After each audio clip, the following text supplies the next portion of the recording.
September 1944. World War II. A daring plan. A bridge that could change the course of history. But for the British 2nd Parachute Battalion, this bridge would become a symbol of courage, sacrifice, and a mission that pushed them to their limits.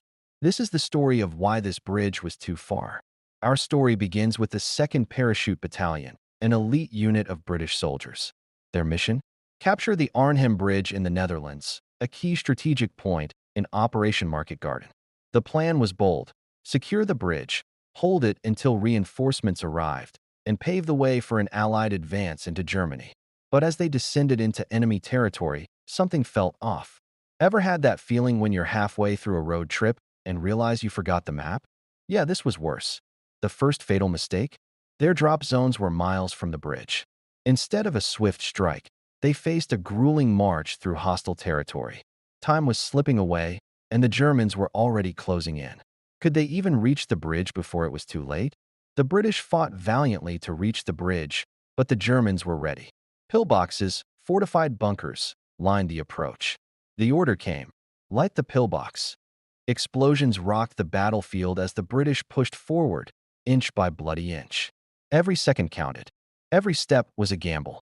And every soldier knew the cost of failure. Just as the British secured the bridge's northern end, German reinforcements swarmed in. Tanks, infantry, and artillery surrounded them. The British were outnumbered, outgunned, and running out of time. Ever been in a situation where you're holding on by a thread? Imagine that thread is a bridge, and it's about to snap. The Germans unleashed a relentless bombardment. Buildings crumbled. The ground shook. And still, the British held their ground. But for how long? With no reinforcements in sight, could they survive the onslaught? After days of brutal fighting, the unthinkable happened. The British, battered and exhausted, raised the white flag. But even in surrender, their defiance shone through. As one soldier famously said, "We haven't come this far to give up now." Lieutenant Colonel JohnFrost, the leader of the 2nd Parachute Battalion, was hit. The man who had inspired his men to fight against impossible odds was now out of the battle. The Germans launched a final panzer attack, overwhelming the remaining defenders. The bridge was lost, Arnhem was captured, and the dream of a swift end to the war faded with it. But this wasn't just a story of defeat.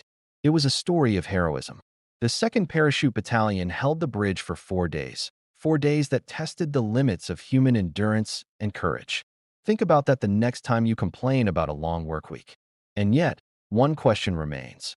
Was the bridge too far, or was it the reinforcements that never came? The Arnhem Bridge stands today as a testament to the bravery of those who fought and fell. Their sacrifice reminds us that even in the face of impossible odds, the human spirit can endure. So, the next time you cross a bridge, remember the story of those who fought for one, and why, for them, it was just too far. If you found this story as gripping as we did, don't forget to like, share, and subscribe. History isn't just about the past, it's about the lessons we carry forward. See you in the next video.